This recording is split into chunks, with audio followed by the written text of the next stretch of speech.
Hello! What's up, everybody? My name is Mike Brown, aka Review King MB, and I'm here to talk about and review Coraline. Coraline is an animated film that came out in 2009. It was directed by Henry Selick, who, this is my first time watching the movie, but I've heard of the movie and I've seen images and what it looks like, and I instantly expected them to say either produced or directed by Tim Burton, because it gave me a lot of Nightmare Before Christmas vibes. Funny enough, Henry Selick, who directed this movie, is the director of Nightmare Before Christmas. It's just because Nightmare was produced by Tim Burton, his name is all over it. It says Tim Burton presents, like it would make you to believe, or almost makes you forget, that he didn't direct it. This guy did. So hopefully now he's getting his just due, he's getting his credit, especially with this movie showing what he can do. This film, Coraline, is voiced by Dakota Fanning, and you see that she doesn't have the greatest relationships or connecting relationship with her parents. She wants to be closer with them, or she wants to do things, but it just doesn't quite line up, and she just wants to be done, right? She wants to run off, run away, and she finds this door in her room. And she goes through it, and it's kind of like an alternate reality, an alternate universe. And at first you can question, like, is this her dreaming? Because she goes to bed every night before she does this and then winds up there. So is she dreaming, or is this real? In this alternate universe, you see that her parents are there. It's her house, but it's almost like the Upside Down from Stranger Things. But her parents, they have buttons for eyes, which was creepy as hell. They're trying to put buttons onto her. Everything in this world is a little creepier and just intense. And like, at first she likes it because they're catering to her, they're paying all this attention to her, they want her to love them and stay there.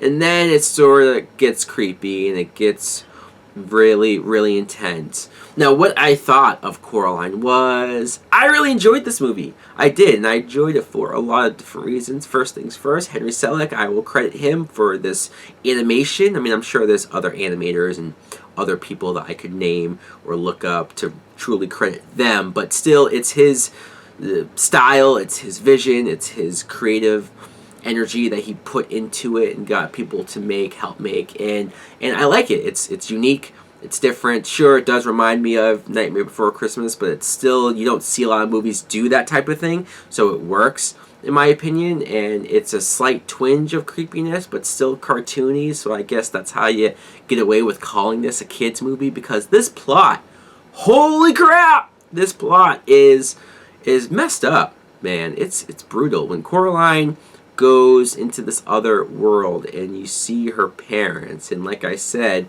yeah, they're trying to be endearing and they're trying to be sweet and nice, but those buttons are just too creepy. It's like you can't ignore it, you can't not see it, and every time you're staring and looking at them, you go, there's just something off about this. And over time, they get more and more on her. They get more and more like wanting to keep her there, or wanting to shut off the door for her to get back, or there's even a moment where the mother says, hey, let's put the buttons on your eyes. And it's scary. Like, this is one of the scariest horror movies I've seen in a long time. Most regular horror movies don't scare me because there's not a lot to them, but this was giving me some heebie-jeebies, and I can't deny it. Especially when you get towards the later end of it and stuff really comes to light of what's going on in this world. I mean, I'm not going to go too much into spoilers because I don't know who's seen it and whatnot, or how much I should give away, but it goes off the deep end.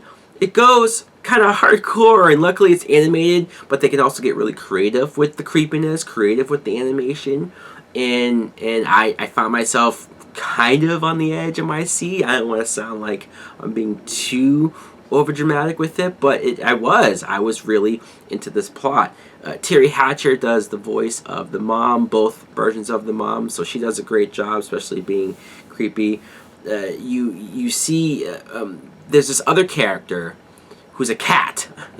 And I know a lot of animated movies has animals that voice, that has that they talk and whatnot, but this one sort of comes out of nowhere. He's voiced by Keith David, but the cat like you see him in the real world, and then you see him in the other world. In the other world, only he talks, and he comes in to sort of help Coraline. And it could have been forced. It could have been like, oh, do you really need a talking animal? But I like how they used the cat. I like how he just came in sporadically. He came and he was more essential towards the end of the film, and the bondness that they end up sharing. So yeah, this movie, what more can I say? I think the animation's great. I think the story is super dark and maybe too scary for certain kids or certain ages, but I love an animated film that's not afraid to push it a little more. I like an animated movie that is not afraid to be like, hey, we can be about something, or we can do some scary stuff, we can have fun with the images, we can have fun with the fantastical element of a story. This is the kind of animated movies that I can get behind definitely a lot more. So guys, yes, let me know in the comments below, what do you think of Coraline? Do you agree that it's kind of scary? Or do you agree that, hey, you know what, maybe I'm just a wuss and it's fine, it's just an animated movie, no big deal. Thanks for watching. Like, comment, subscribe. Later!